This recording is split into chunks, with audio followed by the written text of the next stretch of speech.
Monday Night Raw took place last night from the Thunderdome. We started the show off with Dolph Ziggler on the announce team now. He was with Cole and Saxton. You had Drew McIntyre come out.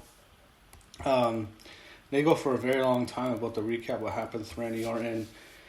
McIntyre said Orton tries to do more than fracture his jaw. He should be lucky he still has his head after last week. He was advised to take more time off, but if he did so, he'd surrender his title. So he's back. He proposed to have an ambulance match for the title at Extreme Rules at Clash of Champions, because clearly the rules don't apply to him. McIntyre realized Orton may not make it to Clash of Champions because of the most deadly weapon in all of sports entertainment. McIntyre recalled coming up with the Claymore kick by accident.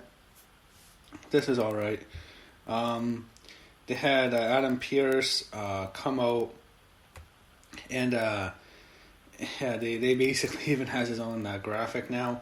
He said Orton may not be able to compete, so if Keith Lee beats McIntyre, Orton can't make it. Keith Lee will get the title shot instead, and McIntyre wonders who puts this guy in charge. So I guess Adam Pearce is the de facto general manager of Raw. Street Profits took on Cesaro and Nakamura, non-title match. Street Profits with the win. I guess that should lead to a unification match at Clash of Champions. And I usually don't like mixing the brands. I like keeping them separate. This was, okay, here's the problem with the brand split. When they did it last time, they ruined the brand split because they always had to have Raw guys going on SmackDown, and it would basically just be like one show. They'd lose track of which guys on which brand, and eventually it just phased itself out and it bombed. Here, if they want to do it right, they have to keep them separate, but I guess you can have one tag champs, because both tag team divisions are fucking horrible. So you can have, I'd keep the women separate. You can have two women's titles and certainly have two male wrestler champs and even two mid-card champs, but tag champions, that's got to go. Just have one set of belts because the divisions are just shit. So Street Profits get the win. After the match,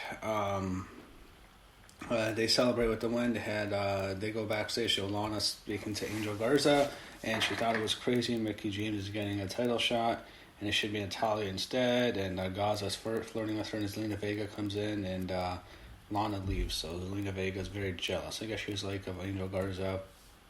Garza's tired of being blamed for everything and notes that the Golden Boy Andrade is the one who got pinned. Andrade and Garza argued until Zelina interrupted them. She said she couldn't do this anymore and stormed off, so I guess they basically split up. That's how it seemed like what happened later. Hurt Business promo. Sorry, I don't care. Ricochet and Cruz interrupt. Leads to Cedric Alexander and Ricochet. Cedric Alexander to win. Not much for Ricochet. I feel bad for the guy. It's just... But at the same time, he has no personality, so it is what it is. I don't think he was going to be a major star, so it just kind of sucks. Ricochet Cedric Alexander gets the win over Ricochet. They had a Retribution promo on the screen. They hate the Machine. We're all bad for liking the Machine, and they're like good Marxists and communists. They're going to overthrow it, and they're going to overthrow society and destroy the economic system. That's basically what they're Antifa, whatever they want to call them. Sarah Screever interviewed Mickie James, and she says she loves the industry, and she talks about the match with Asuka tonight and at high stakes, and she wants to win her title. She says it could be her last chance. I thought Mickie was good here. Pierce was yelling at some security. I didn't care. So Asuka faced Mickie James. Asuka with the win. It's unfortunate because I wish they would have given Mickie James a serious program with Asuka, even if she lost at the pay-per-view. I just wish they should have gone in a major feud with Asuka. I think it would have been great for Mickie. It's unfortunate they're not going to go that route, but Asuka gets the win. Not a bad match. She hit her with Asuka lock, so Asuka gets the win, and basically Mickie James was hurt and she couldn't continue. So after the match, she had Zelina Vega enter. I think this is cool because now we get to see Zelina Vega as a single star. I think this would be kind of cool. I wonder what she can do. I would like to see her get pushed. I think she'd do really well, even though she's small. But hey, Alexa Bliss is really small too. But she confronts Asuka. She's tired of wasting her time managing these two ingrates, so it basically ends that faction. She claimed Asuka's handed a belt by Becky, and basically no, because she won it back from Sasha, so you can't make that argument. Asuka basically laughs, and Zelina Vega slaps her, and Asuka's about to go after Zelina, but she runs away, so I guess that's Asuka's opponent for Clash of Champions, Asuka Zelina. Lashley beats Eric, non-title match. So Ivar's hurt. We have to mention that. So I don't know what's going to go with Ivar. Usually what happens when they have a tag team, one guy gets hurt, they'll put both the guys basically on injured reserve together. And that's what happened with the AOP. And the AOP was released. And I feel a little bit worried if I were Eric and Ivar here. They might get rid of these guys. But if they do, I would rather they get rid of them. They can just be War Machine again. And they can be a badass tag team in AEW. So I kind of hope they do fire them. I think they'd be awesome in AEW. They'd be the War Machine. Sarah Screamer's backstage. She asked Kevin Owens if he knows why Aleister Black targeted him. Owens says no. Maybe it's something he said. So Owens didn't care why, and he basically just says, "I'm Kevin Owens," and Aleister Black appears behind, and he squeers. He smirked at him. Strowman approaches Shane McMahon outside of Raw Underground. He wants to fight people, so they have him there. They had Murphy approach Seth Rollins, and he's not good here. He comes off like a total coward.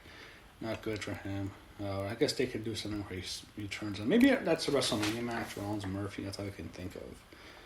But that's a long way. Kit Kat commercial with R-Truth and Liv Morgan. This is awful. Announcers talk about Mandy Rose, so we have Mandy on Raw. That's worth knowing. Who's it for? So could be a different variety of people. I'm not sure what they're going to bring. I don't think it's going to be a woman, because I think the SmackDown Women's Division is better than the Raw Women's Division a little bit right now. But I guess that's someone for Asuka to face. She can beat Mandy. I guess that's who Asuka faces. I don't know who else she'd face. They have Dominik talks to Tony Caruso backstage. The steel cage match, Rollins. Actually, I know when they do that draft. I don't know why they do this. They're going to do a draft anyway. Why not just wait to trade her at the draft? Anyway, the steel cage match, Seth Rollins and Dominik. This was okay. This was an okay matchup. Not a great cage. We just saw a cage match last week that blows us out of the water between Rhea Ripley and Mercedes Martinez that just blew this match out of the water. That match was awesome on NXT. This was okay. This was alright. Not as good as the match from last week. This was an okay matchup. Seth Rollins he uses the cage as the weapon here. It's like they like Dominik, but he's not going to get a big win over Seth Rollins. They had Murphy swing the door at who he thought was Dominik, but it was actually Rollins.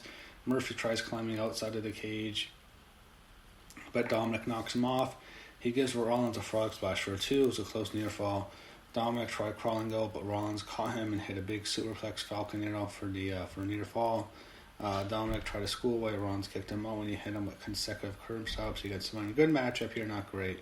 Rollins gets the win. He attacks Murphy after the match. He swung the cage door in his face. And she even showed Rey Mysterio checking on Dominik. As Rollins left, he told Angie that he hoped they did a better job raising Aaliyah. So, yeah, definitely got the heel. They even show Aaliyah checking on Buddy Murphy, which is weird. So, I don't know if that's going to be an angle. That was weird. Ziggler quickly submits some random jobber. They show Riddick Moss fought him next. As they fought, Strowman charged in and knocked Ziggler out of the ring before taking down Moss. Strowman beats him up. Charlie Cross introduced Drew McIntyre backstage. Talked about his match with Keith Lee. I thought this was okay. Kind of boring. Raw Underground, Strowman keeps killing people. We show Titus jump in, but Strowman kills him too. Kevin Owens beats Aleister Black. So, Aleister Black becoming a top star, becoming a major star as one of the top guys, even winning the Rumble, going to main event WrestleMania, doing what Drew did this year. For next year, it's not happening. Aleister Black's not that guy. I've lost faith in him. I thought he was going to be the guy, one of the top stars. I don't think so, and I'm not sure he's that good, to be honest. It's unfortunate. Owens gets the win. MVP's backstage. I wonder if someone's going to do something with Retribution. Keith Lee and Drew McIntyre fight. They basically fight inside of that mini ring. They fight until Adam Pearce breaks up. Too much Adam Pearce. Man. So Ruby Riott and Liv Morgan beat Natalya and Lana. Quick matchup. Lana and Natalya come out holding hands. I don't know what they're doing, but Ruby wins. She crushes Lana. It's a quick match. Ruby and Liv get the win. And I guess they'll do something after the match. We had Shayna Baszler chuck an Italian to the ring post, and Nia Jax gives Lana Samoan drop through the announce booth. You never see Lana take major bumps, but Lana gets Samoan drop through the announcer booth a week after her husband went on TV and told Vince McMahon to kiss his ass or whatever. I wonder if something like that. Is it possible WWE would do an angle like that? Is it possible they'd hold a grudge on a spouse when the husband or wife goes off ripping the company and they punish the person still within the company? That they'd never do stuff like that, would they? Yeah, of course. Strowman takes out some guy, and this the Raw Underground stuff sucks. So Keith Lee and Drew McIntyre ends in a no contest. I knew Retribution was coming out. They're not going to beat Drew McIntyre. They're not going to be Keith Lee. Retribution's coming, so it's okay. Basically, what happens is Retribution appears, and Lee and McIntyre try to attack him, but they're overwhelmed. So, two giant guys facing 20 smaller guys, I guess. Yeah, makes sense. It wasn't a long match, so Retribution is beating up both guys, and then Hurt Business comes out. They march down. They brawl with Retribution. McIntyre and Lashley each hit flip dives onto the group, so taking everyone out. That was a weird ending, but that was how the show ended. Not a huge fan of the show. I thought the show was pretty boring. Was not a big fan of it. I thought it was very average. Not a good show for tonight. So that was Monday Night Raw. I guess they're going up against football season. But, it's weird. In the fall, last couple of years have been pretty bad. They've been pretty good. The summer's been horrendous. But the fall's been a little bit better. So we'll see what happens. But that was Raw from last night. It's not a huge fan of the show.